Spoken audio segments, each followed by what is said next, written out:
الحمدللہ آج 12 جون 2022 کو سنڈے کے دن ہمارا یہ پبلک سیشن نمبر 47 منعقد ہونے جا رہا ہے۔ آپ کے سوالات یہ پرچیوں کی شکل میں میرے پاس آ چکے ہوئے ہیں، انہیں ڈسکس کرتے ہیں انشاءاللہ بعد میں۔ پہلے اس ویک میں ایک کرنٹ ایشو کے طور پر ایک ورلڈ لیول کے اوپر ایشو سامنے آیا ہے، اور ایشو تو تھوڑا سا پرانا تھا لیکن اب اسے ہوا ملی ہے۔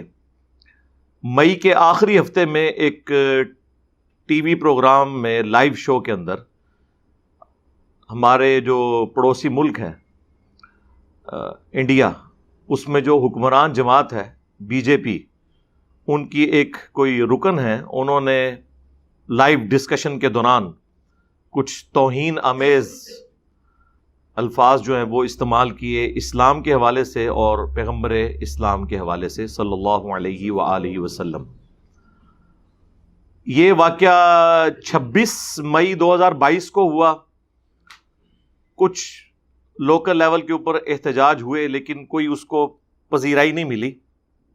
پھر اچانک سے جون کے دوسرے ہفتے میں دوبارہ سے ایک لہر اٹھی اور پوری دنیا کے اندر آپ کو پتہ ہے احتجاج ہوا۔ اور حیران کن بات ہے کہ عرب ممالک جو آج تک انڈیا کے سامنے جھکے ہوئے تھے اپنی تجارت کی وجہ سے، ظاہر ہے وہ سستی اجناس ان سے لیتے ہیں۔ مور دین $85 بلین کی ٹریڈ ہے انڈیا کی ان عرب ملکوں کے ساتھ، سعودی عرب ہو گیا، UAE اور باقی قطر وغیرہ، اور ظاہر ہے وہ سستی چیزیں انہیں مل جاتی ہیں۔ دنیا میں رہنے کے قابل جو جگہیں ہیں ان میں ٹاپ آف لسٹ ہمارا یہ سب کانٹیننٹ کا ایریا ہے۔ دنیا میں سب سے امیر علاقہ یہ ہوا کرتا تھا جب تک انگریز یہاں نہیں آئے تھے، اور اس کے بعد پھر آپ کو پتہ ہے ڈاؤن فال شروع ہو گیا چونکہ ٹیکنالوجی کی دنیا ہے۔ خیر، یہ جتنے عرب ممالک ہیں آپ نے دیکھا ہوگا پہلے جب کبھی بھی کوئی گستاخانہ ایشوز ہوتے ہیں فرانس کے حوالے سے، یورپ کے حوالے سے، ان کی ہمیشہ یا تو سٹیٹمنٹ آتی نہیں ہے یا ہلکی سی کو ڈھیلی سٹیٹمنٹ آتی ہے، بس اس سے زیادہ آگے یہ جاتے ہی نہیں ہیں۔ محاذ کھڑا نہیں کرتے، نہ ان ملکوں کو کوئی خطوط لکھتے ہیں، وہ نہ کہتے ہیں ہم آپ کی پروڈکٹس کا بائیکاٹ کر دیں گے۔ انڈیا نے ایسا آخر کون سا ظلم کر دیا تھا جو اس سے پہلے دوسرے ملکوں نے نہیں کیا ہوا تھا؟ تو یہ مسلمانوں کو سوچنا چاہیے نا کہ گل وچ کوئی اور ہے۔ ہاں جی، گل وچ کوئی اور یہ ہے، بیسیکلی یہ انٹرنیشنل پالیٹکس ہے، جس کی جلسوں میں عمران خان صاحب مثالیں دیا کرتے تھے نا کہ انڈیا کو دیکھو آزاد پالیسی ہے، وہ رشیا سے بھی لے رہا ہے، امریکہ سے بھی اس کے اچھے تعلقات ہیں۔ تو میرے خیال ہے اب انڈیا کو بھی پتہ چل گیا ہوگا اور عمران خان صاحب کو بھی پتہ چل گیا ہوگا کہ وہ جب چاہیں جس کی چاہیں گچی مروڑ دیتے ہیں، جو دنیا میں سپر پاور ہے اور ڈیزرو کرتے ہیں۔ ظاہر انہوں نے یہ منصب ارن کیا ہے، جب ارن کیا ہے تو ان کا آرڈر چلے گا، ورلڈ آرڈر ایک نیچرل چیز ہے۔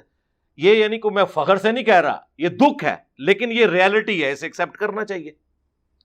اور یہ وہ ریالٹی ہے جو جب ایک مذہبی جماعت کے دھرنے عمران خان صاحب کی حکومت میں جاری تھے تو اس وقت جو انہوں نے قوم سے آ کے خطاب کیا تھا کہ اگر ہم فرانس کے سفیر کو نکال دیں گے تو ہماری میجر تجارت تو یورپین یونین کے ساتھ ہے اور امریکہ کے ساتھ ہے، اور یہ سارے ایک دوسرے کے کہنے میں ہیں تو ہمارا نقصان ہو جائے گا، لہٰذا ہم یہ کام نہیں کر سکتے، ہمیں مجبور نہ کریں۔ لیکن یہی باتیں جب یہ رشیا کی طرف ہاتھ بڑھا رہے تھے تو انہیں پتہ تھی کہ یہ پریکٹیکلی یہ بھی پاسبل نہیں ہوگا۔ وہی ہوا ہے۔ عرب ملک جو ہیں وہ آپ کو پتہ ہے غلام ہیں، اوریجنل والے غلام ان کے، جن کی رشیا کے ساتھ نہیں بنتی۔ تو انہوں نے پھر ان کو ہلہ شہری دی کہ ہاں جی اب آیا ہے انڈیا قابو میں، تو آپ لوگ آفیشل سٹیٹمنٹس دیں۔ یہ جو میں آپ کو بتا رہا ہوں یہ ریئل ٹائم اوریجنل ڈیٹا ہے۔ ہم چونکہ صرف لوکل اپنی خبریں سن رہے ہوتے ہیں، ورلڈ پالیٹکس کیا ہو رہی ہے وہ آپ کو اندازہ نہیں ہوتا۔ خیر مجھے تو اس وقت ہی اندازہ ہو گیا تھا کہ یار یہ عربیوں میں کون سا ایمان جاگ اٹھا ہے۔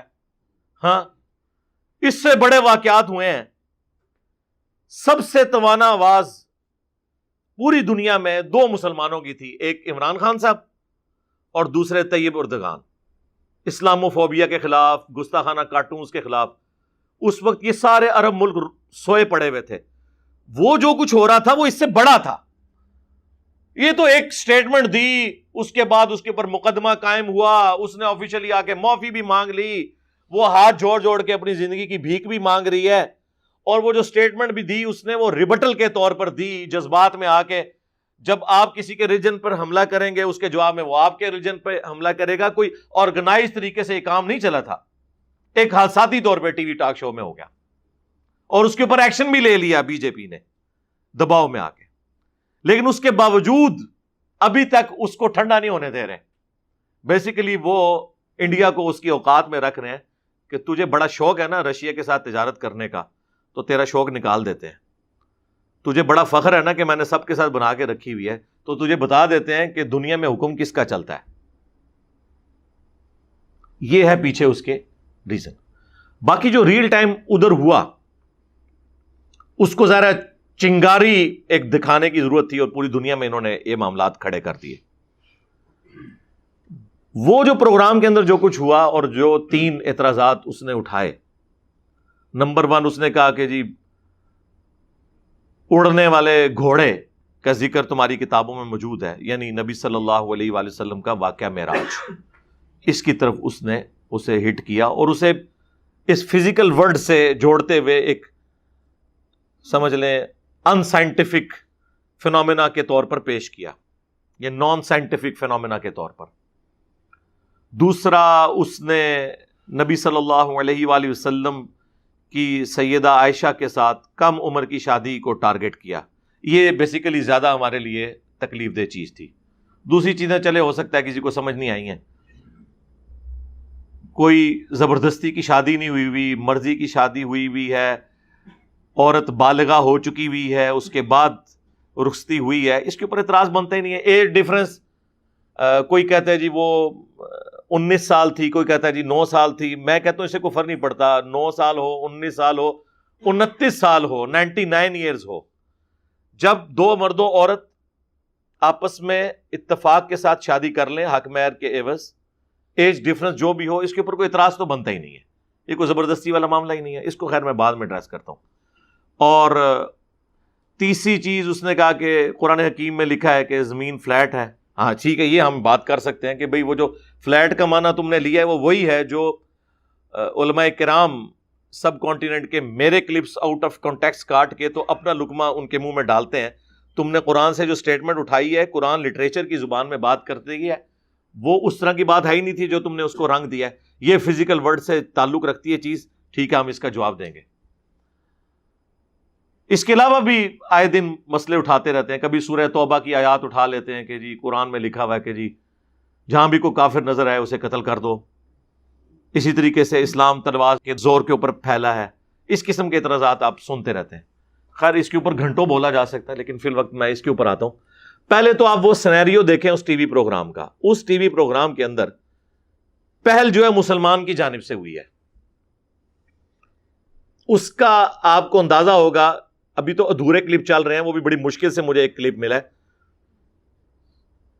اور زیادہ تر تو انہوں نے غائب بھی کر دی ہیں سوشل میڈیا سے، خود بھی انہوں نے کٹنگ کر دی.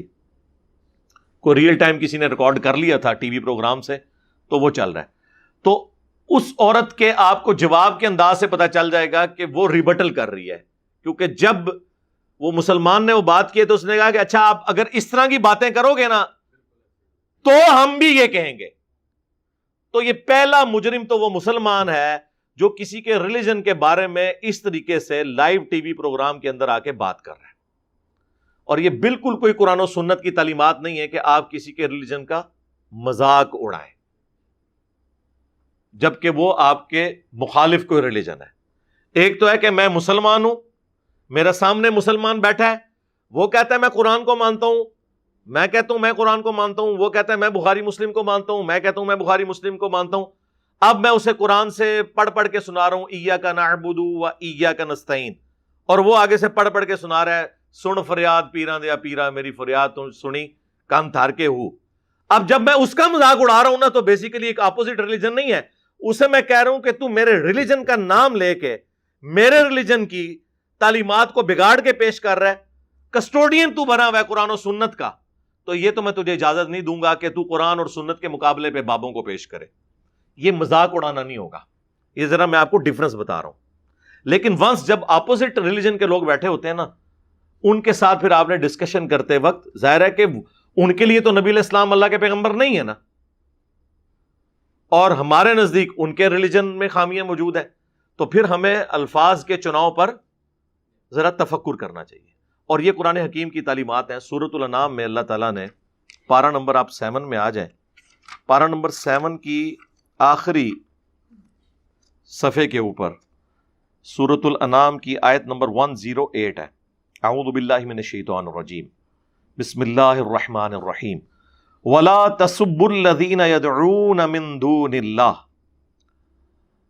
مت گالی دو، مت برا کہو ان ہستیوں کو جن کو یہ اللہ کے سوا پکارتے ہیں.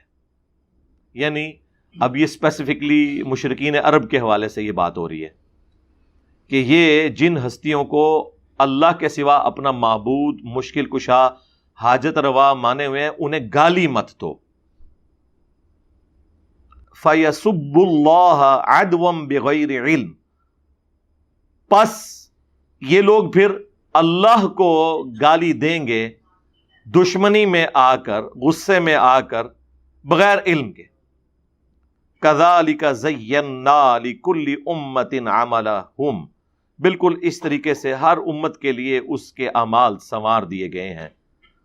ثُمَّ إِلَىٰ رَبِّهِمْ مَرْجِعُهُمْ، پھر تمہیں لوٹ کر جانا ہے ان سب کو ان کے رب کی طرف. فَيُنَبِّئُهُمْ بِمَا كَانُوا يَعْمَلُونَ، تو پھر اللہ تعالیٰ ان کو بتا دے گا جو کچھ وہ دنیا میں اعمال کیا کرتے تھے. یعنی آخرت میں فیصلہ ہو جائے گا. اس کا یہ مطلب نہیں کہ آپ نے دعوت نہیں دینی، اس کا یہ مطلب ہے کہ آپ نے گالی گلوچ کے اوپر نہیں اترنا ان ہستیوں کے بارے میں جن کے بارے میں ان کے اس طرح کے نظریات ہیں. تو یہ ہے وہ بنیادی آیت کہ جس کی بنیاد پر ہم یہ کلیم کرتے ہیں کہ اسلام کہتا ہے کہ آپ نے کسی کے ریلیجن کی جو مقدس ہستیاں ہیں ان کے بارے میں گالی گلوچ کا معاملہ، تحقیر والا معاملہ نہیں کرنا، ورنہ وہ پھر اللہ تعالیٰ کو گالیاں دیں گے نعوذ باللہ بغیر علم کے. اور اللہ نے دیکھے انہیں بینیفٹ دیا کہ وہ بغیر علم کے یہ کر رہے ہوں گے، کیونکہ انہیں تو اللہ کی شان کا نہیں اندازہ، تمہیں تو پتہ ہے نا. تو ایسی کوئی حرکت نہ کرو جس کی وجہ سے اسلام کی بدنامی ہو. اللہ کو گالی دیتا ہے، اللہ کو کوئی فرق نہیں پڑتا، لیکن مسئلہ ہے ریلیجن کا. ظاہر ہے جب ریلیجن بدنام ہوتا ہے تو پھر ریلیجن کو لوگ ایکسیپٹ نہیں کریں گے تو اپنی آخرت برباد کریں گے. تو اللہ تعالیٰ تو نہیں چاہتا کہ اس کے بندے جہنم میں جائیں. یہ بھی اللہ انسانیت پہ ہی رحم فرما رہا ہے یہ بات کر کے. تو ریبٹل کرتے ہوئے اس عورت نے یہ چند ایک جملے بولے، اور اس میں خیر اینکر نے بھی انٹروین کیا، اس میں خیر معاملہ وہ ٹھپ ہو گیا. پھر اس کے بعد کہیں وہ ویڈیو لیک ہوئی اور پھر مقدمہ ہوا، معاملات آلموسٹ سیٹل ہو گئے، وہ بھی بیک فوٹ پہ چلی گئی. پھر آپ کو پتا کہ ایک ورلڈ پالیٹکس تھی، وہ اٹھائی گئی بات. اب اس وقت پوری دنیا کے اندر وہ بات ہو رہی ہے. بلکہ ابھی یہ منڈے والے دن جو پرائم منسٹر ہیں پاکستان کے شہباز شریف صاحب، انہوں نے کہا کہ پارلیمنٹ میں اسے اٹھایا جائے گا. اور وہ ظاہر ہے اسی لیے اٹھا رہے ہیں کہ پوری دنیا میں فضا بنی ہوئی ہے. جب عرب ملک جو ہیں وہ ایک چیز کو گود لے لیتے ہیں تو پھر پاکستان کے لیے تو ویسے ہی بڑا آسان ہو جاتا ہے اس معاملے کو آگے لے کے چلنا. تو بیسیکلی اس کے پیچھے ریزن یہ تھی. یہ میں آپ کو اس لیے بتا رہا ہوں کہ اس طرح کے واقعات کے اوپر اس وقت جو عرب ملکوں کے سفیر ہیں یا عرب ملکوں کے جو بڑے ہیں یا ہمارے ملک کے بڑے ہیں، وہ تو بیٹھے ہوئے ہیں ایئر کنڈیشن کمروں کے اندر. مر رہا کون ہے؟ عوام. آپ نے ذرا ویڈیوز دیکھی ہیں کس طرح پٹائی کر رہے ہیں وہاں پہ مسلمانوں کی. اور مسلمانوں کو بھی یہ سمجھ نہیں آتی ہے کہ وہ احتجاج کرتے ہوئے کس لیول تک انہوں نے جانا ہے، کس لیول تک نہیں جانا. جبکہ اتنی کھر دماغ قسم کی حکومت بیٹھی ہوئی ہو، ایک مینٹل قسم کا انسان مودی جو ایک کٹر قسم کا، آرتھوڈاکس قسم کا آپ کہہ لیں یا فنڈامنٹلسٹ قسم کا ہندو ہے، اس سے آپ ایکسپیکٹ کریں گے کہ وہ مسلمانوں کے ساتھ کوئی اچھا سلوک کرے گا، وہ تو پہلے ہی بہانے ڈھونڈ رہا ہے، اس کا تو پورا ٹریک ریکارڈ جو ہے وہ اینٹی مسلم ہے. اور آپ دیکھیں وہ کس طرح پولیس والے جو ہیں وہ پٹائی کر رہے ہیں لوگوں کی اور پکڑ پکڑ کے انہیں جیلوں میں ڈال رہے ہیں. اور ہمارے ملک میں بھی خیر اس دفعہ تو بڑے آرگنائز سے احتجاج ہوئے ہیں، شکر ہے کہ کوئی بینک نہیں لوٹا گیا، کسی کی گاڑی کا شیشہ نہیں ٹوٹا، ورنہ غلامی رسول میں موت بھی قبول ہے تیری، ہاں میری نہیں، تیری، اور اے مسلمان تیری املاک. کیونکہ فرانس تک تو ہم پہنچ نہیں سکتے، انڈیا تک تو ہم پہنچ نہیں سکتے، تو جو ادھر ہیں مسلمان ان کے اوپر اپنی روح راضی کریں گے. دنیا میں کوئی مسئلہ اٹھتا ہے نا، سب سے پہلے مصیبت پڑ جاتی ہے پاکستانیوں کو اور پاکستان کے مسلمانوں کو، اس طرح کے مذہبی رویوں کے ہاتھوں. ہم تو ہمیشہ اس طرح کی نان اسٹیٹ ایکٹیویٹیز کے خلاف بولتے ہیں کہ آرگنائز طریقے سے بہرحال اس دفعہ جو ہوا ہے نا، اللہ کا شکر ہے، مجھے لگتا ہے کہ ساری مذہبی جماعتوں کے ڈنگ نکال دیے اسٹیبلشمنٹ نے، تو بڑے آرگنائز طریقے سے بڑے مہذب انداز میں احتجاج ہو رہے ہیں جس طرح کے ہونا چاہیے تھا. اب آپ نے دیکھا کہ وہ والے معاملات نہیں ہوئے جس طرح پہلے. آپ ذرا امیجن کریں نا، یہ تو سمجھ لیں روزی روٹی کھل گئی تھی پاکستان میں مولویوں کی اس واقعے کے بعد.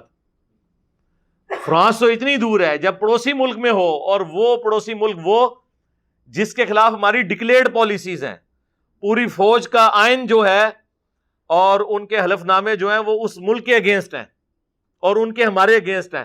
یہاں تو ہر اعتبار سے حالات سازگار تھے کہ یہ 100 ٹائمز بڑا احتجاج ہوتا.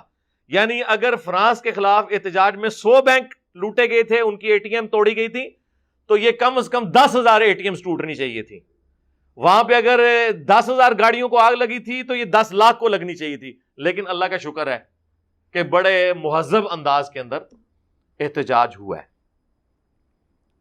لیکن افسوس کی بات ہے، یہ جتنے اعتراضات وہ اٹھا رہے ہیں ہندو، اس کا جواب دینے کے لیے بھی کوئی مسلمان مجاہد سامنے آیا ہے، کوئی علمی طریقے سے ان چیزوں کو ایڈریس کرے کہ ہاں جی یہ جو آپ نے اعتراض اٹھایا یہ اس طرح نہیں، یہ یوں ہے، یہ بات جو آپ نے یوں سمجھی ہے یہ یوں نہیں، یہ یوں ہے.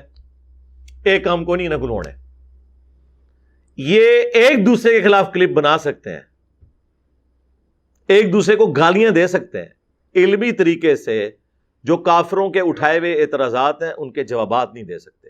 اس کی وجہ سے اب آپ دیکھیں کہ سوشل میڈیا کے اوپر اب اس وقت وہ گستاخی تو اپنی جگہ ڈسکس ہو رہی ہے. جو پڑھا لکھا طبقہ ہے نا، وہ پتہ کیا ڈسکس کر رہا ہے کہ جی یہ کیا واقعی قرآن میں لکھا ہوا ہے زمین فلیٹ ہے؟ وہ تو یہ سوچ رہے ہیں. پھر وہ جب قرآن کی آیات کھول کے پڑھیں گے اور آگے سے ترجمے میں تفصیلات نہیں لکھی ہوئی ہوں گی، الٹا اعلیٰ حضرت کی کتاب ہوگی کہ زمین ساکن ہے. ہاں، اور عرب ملکوں کے مفتیوں کے فتوے ہوں گے کہ جو یہ کہے کہ زمین ساکن نہیں ہے وہ مسلمان ہی نہیں ہے. اس قسم کی باتیں آپ کریں گے. یہ پرانے فتوے ہیں ان کے، رکھے ہوئے گوگل کے اوپر آپ کو مل جائیں گے. تو پھر ظاہر ہے کہ مسلمانوں کے لیے ایک مصیبت کھڑی ہو جائے گی نا کہ یار یہ کیا باتیں ہو رہی ہیں. اب لوگوں نے تو نہیں ہے آپ کی کہانیوں کے اوپر یقین کرنا. میں اس کے اوپر پہلے بھی کافی دفعہ بول چکا ہوں.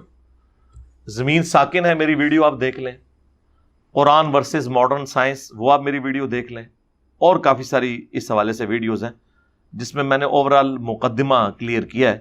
اب یہ چونکہ ایک اسپیسیفکلی ایک چیز آئی ہے تو اس کو میں ضرور ایڈریس کر دیتا ہوں. سورۃ الغاشیہ، سورت نمبر 88 آیت نمبر 20. وَإِلَى الْأَرْضِ كَيْفَ سُطِحَتْ. جو اللہ تعالیٰ نے، جو عرب کے لوگ، چونکہ ان کی آبزرویشن یہی ہوتی تھی نا، ریگستان میں جب آپ جا رہے ہوں تو آپ کو کیا نظر آتا ہے؟ ایک اونٹ ہے جس پہ آپ بیٹھے ہوئے ہیں، ریگستان ہے جس میں آپ سفر کر رہے ہیں، یا دور دور آپ کو جو پہاڑ نظر آ رہے ہیں نا. یہ عرب کی جو کامن آبزرویشن تھی نا فزیکل فینومینا آف نیچر کی، تو اللہ تعالیٰ نے اس کی طرف توجہ دلا کر تو اپنا تعارف کروایا. افلا ينظرون الى الابل كيف خلقت.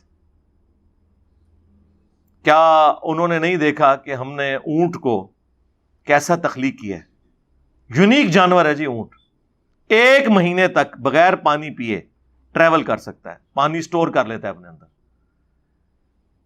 ریگستان کا جہاز کہا جاتا ہے اسے. یہ ڈیزائن ہے ریگستان میں سفر کرنے کے لیے. گھوڑے تو مر جائیں، وہ تو سفر کر ہی نہیں سکتے، بغیر پانی کے کیسے سفر کریں گے؟ پھر اس کے پاؤں ایسے ڈیزائن ہوئے میں، سخت جانور ہے. وَإِلَى السَّمَاءِ كَيْفَ رُفِعَتْ، اور آسمان کی طرف دیکھا کہ کیسا اس کو بلند کیا.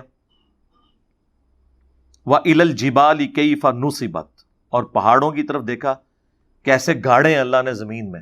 یہی وہ آبزرویشن ہے نا، آسمان، زمین، پہاڑ، اونٹ، یہ 4 آبزرویشن تھی ان کی. وَإِلَى الْأَرْضِ كَيْفَ سُطِحَتْ، یہ وہ آیت نمبر 20 جو بی جے پی کی وہ جو خاتون تھی، انہوں نے یہ کہا کہ جی وہ 88-20 انہوں نے یہ بولا تھا، یعنی چیپٹر نمبر 88 سورۃ الغاشیہ آیت نمبر 20. اور زمین کی طرف دیکھا کہ ہم نے اسے کیسا بچھونا بنایا. اس سے انہوں نے یہ پلی لی کہ زمین فلیٹ ہے. یہ تو اسی طریقے سے ہے کہ میں آج کے اس ماڈرن دور میں جتنی سڑکیں بنتی ہیں، موٹر وے یا ایون جہازوں کے رن وے بن رہے ہوتے ہیں، تو اس کو فلیٹ بنایا جاتا ہے. اور اگر کوئی گورنمنٹ اناؤنسمنٹ کرے کہ جی یہ ہماری موٹر وے بالکل فلیٹ ہے تھرو آؤٹ اپنے سفر کے، تو آپ یہ کہیں گے کہ زمین تو گول ہے، اس نے فلیٹ کہہ دیا. اتنے بڑے سرکل میں جس کا سرکمفرنس 40,000 کلومیٹر ہے، اس میں کئی کلومیٹر بھی ہونا تو وہ آلموسٹ فلیٹ ہوں گے، کیونکہ آپ کو پتا ہے سرکل سے آپ چھوٹی سی اگر آرک اس کی ڈرا کریں نا تو آلموسٹ وہ اسٹریٹ لائن ہوتی ہے، اور اتنے بڑے سرکل میں تو ظاہر ہے کئی کلومیٹر اسٹریٹ لائن ہوں گے. یہ کب مسلمانوں کا عقیدہ رہا ہے کہ زمین جو ہے وہ فلیٹ ہے؟ یہ صرف گوگل میں جا کے دیکھ لیں کہ سب سے پہلے زمین کا سرکمفرنس کیلکولیٹ کس نے کیا ہے؟ ایک مسلمان نے، البیرونی نے. اور اس نے بڑے یعنی اس نے میتھمیٹیکل فارمولا یوز کیا. 2 پہاڑ اس نے کنسیڈر کیے اونچے، اور پھر وہ اتنی دور سفر کرتا رہا کہ وہ نظروں سے اوجل ہو گئے، یعنی وہ زمین کی کرویچر ایسی آ گئی. پھر اس کا اس نے اینگل ڈرا کیا، اس سے اس نے وہ اتنی کرو کیلکولیٹ کی اور اس کی ڈگریز نکالی، اور آپ کو پتا ہے 360 ڈگری ہوتی ہے. تو اگر اتنی ڈگری میں اتنا فاصلہ بن رہا ہے تو 360 ڈگری پوری کرنے میں اس نے آلموسٹ کوئی 37-38 ہزار کلومیٹر کے قریب نکالا تھا سرکمفرنس زمین کا. باقاعدہ اسے عباسی خلیفہ نے انعام دیا تھا اس کے اوپر. ہمارے سب کانٹیننٹ سے بھی وہ ہو کے گیا ہے. بہت بڑا میتھمیٹیشین بھی تھا اور وہ ہسٹورین بھی تھا. تو ورنہ تو ہونا چاہیے تھا اسے خلیفہ وقت جو ہے وہ پھانسی دے دیتا کہ تو نے زمین کو گول ثابت کر دیا، قرآن میں تو لکھا ہے فلیٹ. اور خلیفہ بھی وہی نہیں کہ وہ پنجابی خلیفہ تھا، عربی جاننے والے تھے، قرآن جاننے والے تھے. وہ دنیاوی طور پہ وہ جتنے بھی سخت گیر بادشاہ تھے، لیکن اس وقت سکولنگ کی تعلیم یہی ہوتی تھی کہ تمام بادشاہوں نے قرآن کا علم حاصل کیا ہوتا تھا، حدیث کا علم حاصل کیا ہوتا تھا، مدرسوں سے تعلیم حاصل کی ہوئی ہوتی تھی. مدرسے یہ والے نہیں، یعنی وہ کسی استاد کے ساتھ اٹیچ ہو جاتے تھے، وہی اس کو سارے سبجیکٹ سکھاتا تھا. اور پھر استاد جہاں ٹریول کرتا تھا وہ اپنے اسٹوڈنٹ 8-10 سال لے کے جاتا تھا. یہ سٹائل تھا اس وقت. تو یہ تو اندازہ لگا لیں ان لوگوں کا کہ اگر قرآن کی آیت کا یہی مطلب مسلمانوں نے لیا ہوتا تو جب مسلمان سپر پاور تھے تو زمین گول کہنے والوں کو قتل کر کے رکھ دیتے. ایسا ہے ہی نہیں ہے. قرآن لٹریچر کی زبان میں بات کرتا ہے، اور جب قرآن بچھونے کی بات کر رہا ہے تو اس سے مراد سٹیبلٹی اور چلنے کے لیے. ظاہر ہے کہ جتنے ایریے میں ہم چل رہے ہوتے ہیں اس میں تو وہ اسٹریٹ لائن کے طور پر ایک اسٹریٹ زمین کے طور پر اویلیبل ہوتی ہے ہمارے پاس چلنے کے لیے. آج بھی امریکہ کے اخباروں میں یا ان کی خبروں میں سن رائز اور سن سیٹ آتا ہے. تو کیا ہم امریکہ کا مذاق اڑائیں گے کہ سورج تو غروب ہی نہیں ہوتا، تو یہ آپ نے کیوں لکھا ہے سن رائز اور سن سیٹ؟ تو وہ آپ کو سمجھائیں گے اور کہیں گے رکو ذرا، صبر کرو. ہم لٹریچر کی زبان میں اور کامن بندے کی آبزرویشن میں بات کر رہے ہیں کہ سورج نکلا اور سورج غروب ہوا. ویسے تو سورج نہ نکلتا ہے نہ غروب ہوتا ہے، وہ تو ود رسپیکٹ ٹو زمین ہے، اس کی جو موشن ہے، جو پورا سولر سسٹم ہے، جو اس ارتھ کی اپنی روٹیشن ہے اپنے ایکسس کے اباؤٹ ہر سیکنڈ کے اندر آدھا کلومیٹر. اور پھر جو سورج کے گرد رفتار ہے اور پھر پورے نظام شمسی کی جو رفتاریں ہیں وہ آپ میری ویڈیو دیکھ لیں فرام کریشن ٹو کریٹر، تو وہ ساری چیزیں انہوں نے اس میں کیلکولیشن جو میں نے بتائی ہیں وہ پوری انہوں نے ڈسپلے کر کے بتائی ہیں. تو لٹریچر کی زبان میں بات ہو رہی ہوتی ہے. قرآن سائنس کی کتاب نہیں ہے، یہ لٹریچر کی بک ہے. سائنٹیفک فیکٹس بیان ہوئے ہیں لیکن وہ سائنس کی زبان میں نہیں بیان ہوئے، وہ ایک کامن بندے کی آبزرویشن کے پوائنٹ آف ویو سے. وہ اکثر کہہ رہے ہوتے ہیں جی سورۃ الکہف میں لکھا ہے کہ وہ ذوالقرنین بادشاہ نے سورج کو ایک کیچڑ میں غروب ہوتے ہوئے پایا. یار وہ آپ سمندر کے کنارے جائیں تو آپ ایک کامن آبزرویشن تو یہی ہے نا کہ سمندر کے اندر وہ غروب ہوتے ہوئے پایا، ایگزیکٹلی ہو تو نہیں رہا ہوتا. تو یہ کامن آبزرویشن ہوتی ہے جس کا بیان ہو رہا ہوتا ہے. اس کے لیے قرآن ورسز ماڈرن سائنس میری ایک ویڈیو ہے. میں نے جب ایک ہندو بھائی نے مجھ سے سوال کیا تھا کہ قرآن میں آیا کہ کیا کافروں نے نہیں دیکھا سورہ الانبیاء کی آیت نمبر 30 کہ زمین و آسمان ملے ہوئے تھے، ہم نے انہیں پھاڑ کر جدا کیا اور ہر زندہ چیز کو پانی سے پیدا کیا. تو کہتے ہیں میں کافر ہوں، میں نے تو نہیں دیکھا، تو یہ اللہ کیوں کہہ رہا ہے؟ تو ہم نے بتایا تھا یہ لٹریچر کی زبان میں بات ہو رہی ہے، نہ کہ یہ ہے کہ فزیکلی تمہیں وہ منظر دکھایا گیا. وہ آپ تفصیلی ویڈیو میری دیکھ لیں. اور ماشاءاللہ وہ سیٹسفائی ہو گئے تھے بھائی، اس کے بعد انہوں نے ریبٹل نہیں کیا.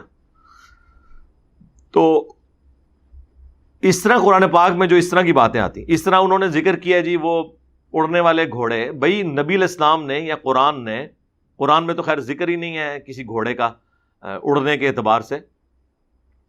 وہ احادیث کے اندر آیا ہے بخاری مسلم میں کہ براق پیش کی گئی، ایک گھوڑا تھا، گھوڑے سے چھوٹے سائز کا، ایک علیحدہ سے اللہ تعالیٰ کی طرف سے ایک جنتی سواری آئی تھی اور اس کا پہلا قدم وہاں پڑتا تھا جہاں نگاہ پڑتی تھی. تو وہ اللہ تعالیٰ نے کوئی سواری نبی علیہ السلام کے لیے بھیجی، وہ اس فزیکل ورلڈ کی چیز ہی نہیں تھی. ورنہ تو اس زمانے میں کوئی ایسی سواری تو ہے ہی نہیں تھی کہ آپ 40 دن کا جو پیدل سفر ہے وہ راتوں رات طے کریں، وہاں آپ نماز بھی پڑھائیں، بیت المقدس میں واپس بھی آ جائیں. یہ سب کچھ معجزانہ طریقے سے ہوا. اس کا تعلق اس فزیکل ورلڈ کے ساتھ نہیں ہے. یہ ایمان بالغیب سے تعلق رکھتی ہیں چیزیں، اور یہ ان کے لیے ہوں گی جو پہلے ایگزسٹنس آف گاڈ کو مانیں گے، اس کے بعد آگے معاملات چلیں گے. اس کا مقدمہ یہ نہیں ڈسکس ہوگا کہ ہم نے یہ ثابت کرنا ہے. ہم نے نہیں کوئی ثابت کرنا، نہ ہمیں ضرورت ہے ثابت کرنے کی. ہم نے خدا کی ایگزسٹنس کے اوپر بات کرنی کہ یہ کریشن کسی نے بنائی ہے یا خود بن گئی ہے، کیا یہ کسی کا ڈیزائن ہے یا یہ ایٹ رینڈم سارے معاملات چل رہے ہیں. زمین کا سورج سے فاصلہ، یہ جو فائن ٹیوننگ ہے کسی کے رکھنے کے اوپر ہے، یہ خود بخود ہے کہ وہ اس زمین کو رہنے کے قابل بنایا گیا. تھوڑی سی دور ہو جائے یا تھوڑی سی قریب ہو جائے تو کوئی زی روح اس کے اوپر زندہ نہیں رہ سکتا. پھر یہاں پہ آکسیجن کی مقدار جو رکھی گئی ہے، یہ ملینز آف فائن ٹیوننگز ہیں اس پلانٹ ارتھ پہ زندگی کو قائم رکھنے کے لیے. اور سائنٹسٹ کہتے ہیں کہ اتنی فائن ٹیوننگ ہے کہ ایک اگر بال پوائنٹ کو یا ایک پینسل کو اس کی نوک کے اوپر کھڑا کر دیا جائے، یہ کھڑی ہو سکتی ہے؟ مجھے بتائیں کتنا بیلنس چاہیے. اور 1 ارب سال تک 1 بلین ایئرز تک یہ کھڑی رہے، اس سے زیادہ بیلنس ہے اس کائنات کے اندر. جو ذرا سا بھی ڈسٹرب ہو جائے تو ہر چیز درم برم ہو جائے. تو یہ اتنے بڑے بڑے معجزات آپ دیکھ رہے ہیں. میں کہتا ہوں جی کسی ایسے گھوڑے پہ سواری کرنا جو اڑتا ہے، یہ چھوٹا معجزہ ہے. اور انڈے میں سے چوزا نکلنا یہ بڑا معجزہ ہے. اور بیج میں سے 6 ارب گنا بڑا درخت نکلنا یہ اس سے بڑا معجزہ ہے.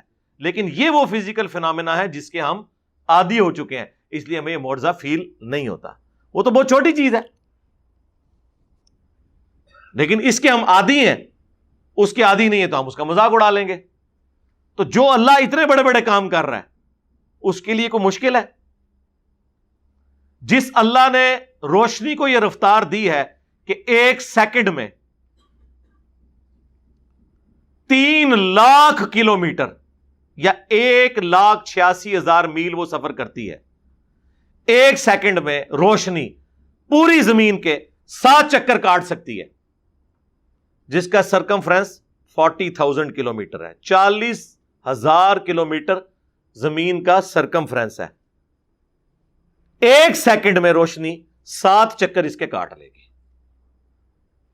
اس اللہ کے لیے ایک نورانی سواری ارینج کرنا جس میں نبی علیہ السلام ایک رات میں خانہ کعبہ شریف سے بیت المقدس کا سفر اختیار کر لیں اور واپس آ جائیں، اب تو خیر ہم بھی کر سکتے ہیں، انسانوں نے ایسے جہاز بنا لیے ہیں جو ایک دن میں یہ ٹریولنگ کر سکتے ہیں ایک رات کے اندر، تو اس اللہ کے لیے کوئی مشکل ہے؟ تو یہ ساری چیزیں ہم فزیکل ورلڈ سے نہیں بتا رہے ہوتے، حالانکہ آج فزیکل ورلڈ میں بھی یہ چیز ممکن ہو گئی ہے، ہم اسے نبی علیہ السلام کے معجزے کے طور پر اور خدا کے پلان کا حصہ سمجھتے ہیں۔ ہاں، جو زمین فلیٹ کی آپ نے بات کی وہ ایک فزیکل ورلڈ سے تعلق رکھتی تھی چیز، وہ میں نے آپ کو بتا دی کہ وہ لٹریچر کی زبان میں بات ہو رہی ہے، ایسا بالکل نہیں ہے۔ اب رہ گیا سیدہ عائشہ والا معاملہ، وہ بھی فزیکل ورلڈ کی چیز ہے، تو یہ بتائیں کہ کہاں مسلمانوں کی کتابوں میں یہ لکھا ہے کہ سیدہ عائشہ بالغہ نہیں تھی اس وقت؟ جب وہ بالغہ ہو گئیں، چاہے وہ 9 سال کی عمر ہو یا 19 سال کی عمر ہو، یہ بحثیں علیحدہ ہیں، اس کو چھوڑ دیں، ان بحثوں کا کوئی اس سے تعلق ہی نہیں ہے۔ میڈیکلی آج بھی 9 سال کی عورت کا بالغہ ہونا ثابت ہے، لیکن لاکھوں میں کوئی ایک، اور ہم مانتے ہیں کہ ہماری ماں لاکھوں نہیں اربوں میں ایک تھی، جس کو اللہ نے ڈیوٹی سونپی کہ اس نے نبی علیہ السلام کی آئلی زندگی کو ٹرانسفر کرنا تھا، اور حضور کی وفات کے بعد 47 سال تک بغیر اولاد کے، بغیر خاوند کے زندگی گزارنی تھی، اور امت تک نبی علیہ السلام کی آئلی زندگی کو ٹرانسفر کرنا تھا۔ سیدہ عائشہ سلام اللہ علیہا، تو وہ اسپیشل خاتون ہی تھی، بالکل اسپیشل تھی، میڈیکلی بھی اسپیشل تھی اور ہمارے لیے ویسے ہی اسپیشل تھی۔ تو یہ ویسے چھوڑ دیں، اور شادی ہوئی ہے، آپ کو اس سے کیا لینا دینا ہے؟ پھر کہتے ہیں جی آپ اپنی بچی دیں گے، جی دنیا میں کون بدبخت ہوگا جسے یہ پتا ہو کہ یہ شخص اللہ کا نمائندہ ہے دنیا میں، اور وہ اپنی بیٹی اسے دینے کے لیے تیار نہ ہو جائے، اور اس بیٹی نے امت کی ماں بننا ہو اور جنت میں رسول اللہ کی بیوی بننا ہو۔ یار آپ لوگ تو پولیٹیکل خاندانوں کے ساتھ، دنیا میں جو طاقتور حلقے ہیں ان کے ساتھ رشتہ داریاں بنانے کا سوچتے ہیں، جو کائنات کے پلان کا مالک ہے، اس کی جو محبوب ہستی ہے، اس کے ساتھ رشتہ داری کا کوئی نہیں سوچے گا۔ سیدنا عمر نے ویسے ہی مولا علی سے ان کی بچی کا رشتہ مانگ لیا تھا، انہیں کیا جنت کی بشارت نہیں ملی ہوئی تھی؟ لیکن انہوں نے کہا کہ میری خواہش ہے کہ میری رسول اللہ کے خاندان کے ساتھ رشتہ داری ہو جائے، اور پھر سیدنا علی نے اپنی بیٹی کا نکاح ان سے کیا۔ تو آپ یہ سارے کے سارے وہ معاملات ہیں جو اس کے ساتھ تعلق رکھتے ہیں، انہیں اس کی امپورٹنس کا پتہ ہے، یہ کوئی اعتراض بنتا ہی نہیں تھا۔ اسی طریقے سے اسلام میں لکھا ہوا ہے قرآن کے اندر کہ جی جو بھی کافر نظر آئے اسے قتل کر دو۔ سرکار ہم آپ سے کہیں گے رکو ذرا، صبر کرو، کہاں لکھا ہوا ہے؟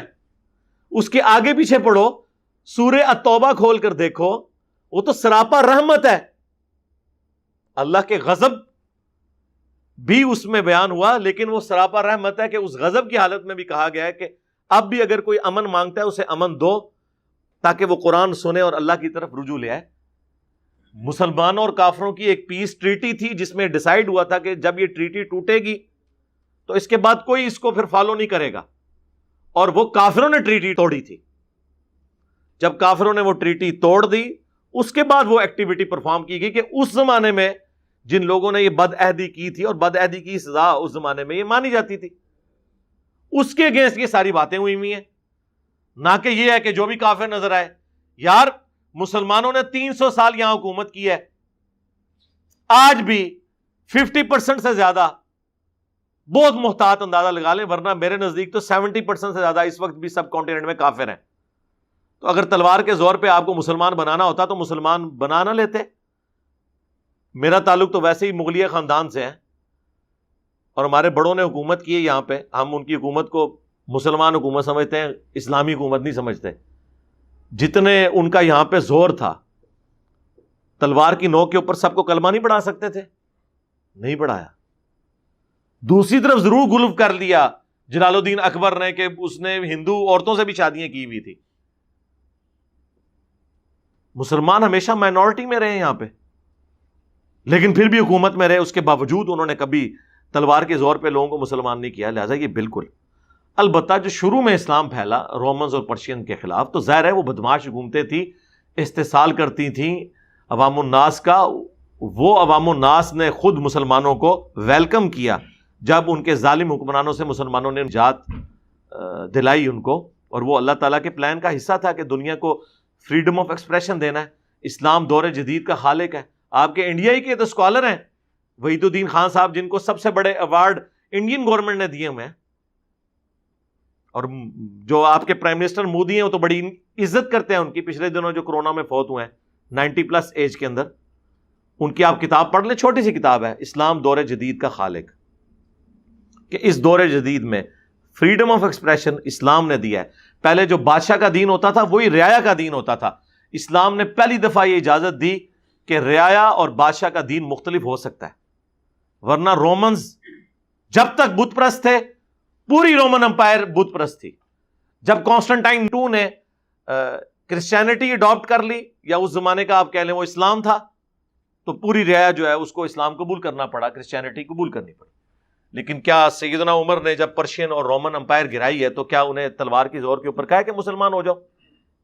آج بھی 1.5 کروڑ عربی ایسے ہیں جو بائی برتھ کرسچن ہیں. 1.5 کروڑ, 150 لاکھ, 15 ملین. ورنہ عرب ملکوں میں تو کوئی نہیں بچنا چاہیے تھا. اور ان 1400 سالوں میں عرب میں کبھی غیر مسلم کی حکومت نہیں رہی ہے, ایٹ لیسٹ حرمین کی سرزمین کے اوپر. ایون جن زمانوں میں تاتاریوں کا زور تھا اس زمانے میں بھی اللہ تعالیٰ نے اسپیشل پروٹیکشن کی ہے عرب ملک کی, اور وہاں پہ ان کا فتنہ نہیں پہنچ سکا منگولوں کا. لیکن اس زمانے میں کیا کسی نے سوچا ہوگا کہ بعد میں اسلام کے سب سے بڑے مجاہد ہی منگول بن جائیں گے؟ مغل, ہاں, منگول جو ہیں عربی میں گاف نہیں ہوتی, تو یہ منگول کو مغل کہتے تھے عربک لوگ جو تھے. یہ مغل لفظ عربیوں نے دیا ان کو, تو وہ اس کی جگہ غین لگا دی, منگول مغل. تو دیکھ لیں اللہ تعالیٰ نے چن لیا, وہ اللہ کی مرضی ہے جسے چن لے. کعبے کو مل گئے پاسباں صنم خانے سے, اس وقت بھی ملے, آج بھی ملے. آج الحمدللہ اسلام کا لیڈنگ پلیٹ فارم ہمارا یہ پلیٹ فارم ہے. وہ تو اللہ کی مرضی ہے کہ کسی کو کہاں سے اٹھا کے اور کہاں پہ بٹھا دے, یہ اس کی مرضی ہے. تو خدا کے لیے اس چیز کو سمجھیں, اسلام تلوار کے زور پہ نہیں. انیشلی بدماشوں کو اکھاڑنے کے لیے تلوار کی ضرورت پڑی, لیکن وہ اخلاق سے ہی پھر پھیلا. یہاں تک کہ یہ ہماری کتاب میں لکھا ہے, لا اکراہ فی الدین قد تبین الرشد من الغی.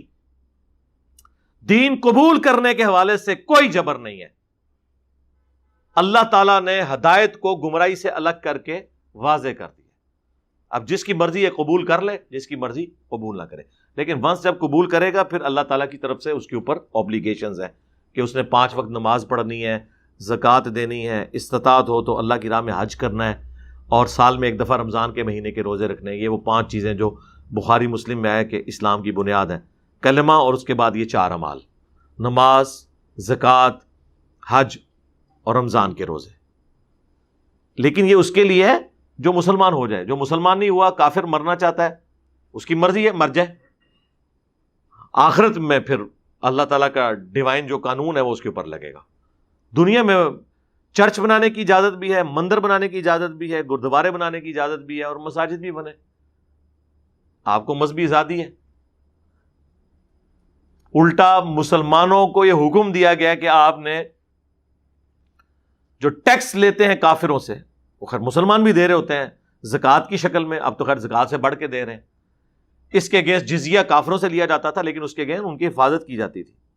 حتیٰ کہ صحیح بخاری میں حدیث ہے, جس نے کسی ذمی کافر کو قتل کیا وہ جنت کی خوشبو بھی نہیں پائے گا, حالانکہ جنت کی خوشبو 40 سال کی مسافت سے آ رہی ہوگی.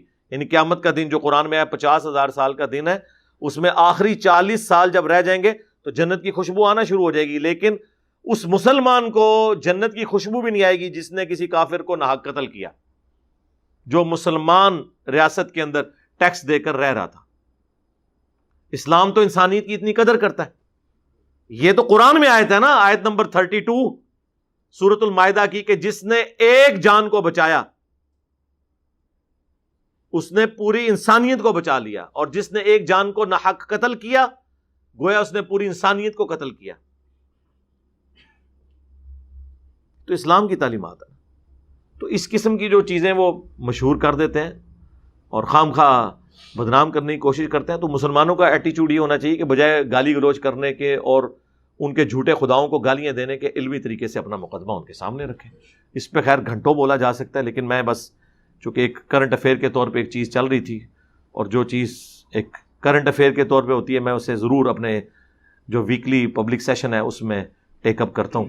صلو علی محمد و آل محمد، اللہم صلی علی محمد وعلی آل محمد و اصحاب محمد اجمعین الی یوم الدین، آمین.